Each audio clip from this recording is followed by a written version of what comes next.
Nyakorongo jang machiegni wadhi nyime gi chenro mar mbaka romo dakika hoskadho 36 tok saa 5 mano mar onyango gisa Nyakorongo jang adar mar mondo mi odhi kaunti ma Homa Bay watudre gi jafwambo marwa mano Alia Beach mabende loso gi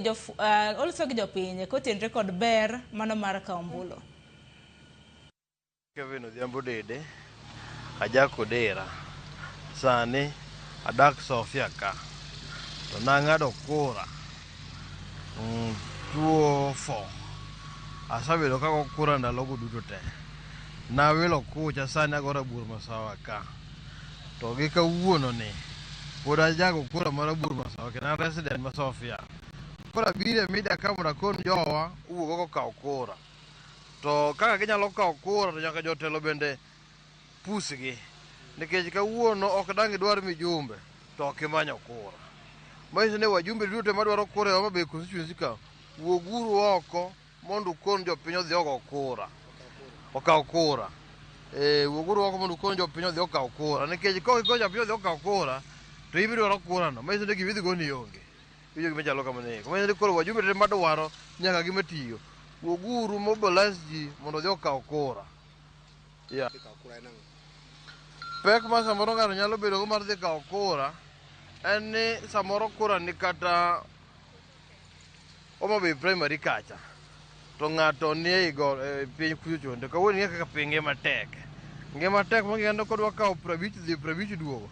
to wanya mana oko joma iso ni nyaka josiasa wa mochunge ma nyaka support gi nyuone kata means momba transport kaka jopigipigi gi nyaka josiasa wuogo magiwachne koro ni awacho chaja kata gi anyuola maka ng'ane dhi ung'ane ka jogo boso ng'ado kura kapok ging'ado to waolonu petrol uterogi kama chiegni to gigo kura to ging'ado kura to gidog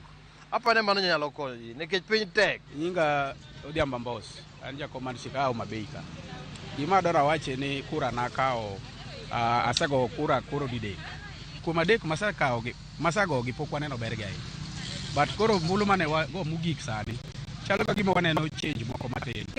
Sirkal onego tim en ne achiel onego gitim gimiluongo ni mobilization maneno achiel ma koro ichako timoni mondo oganda wa ong'e ber mar go mbuka ombulu. Mobilization ne nitie joma nie kor gwenge ma samoro gima dhi mbele ni ok giwinj gimed yawane mobilization maber through rete through TV mondo mi oganda wa moko manyalo winjo gima local machalo radio oyud reports e ground. Koro mae gima challenge maneno nitie joma pok ochopo mowinjo wachno. Koro mae mobilization ma nyaka gimed timo matharali mondo oganda wa mar joluo owuog oko te okaw ombulu mondo mi wadhi lawgo ng'wech mwadhi mbele kanyo. Nyakorongo joma gin jopiny e kaunti ma Homa Bay mabende kwayo oganda mar mondo mi owuog oko mar mondo mi ondikre kaka joluto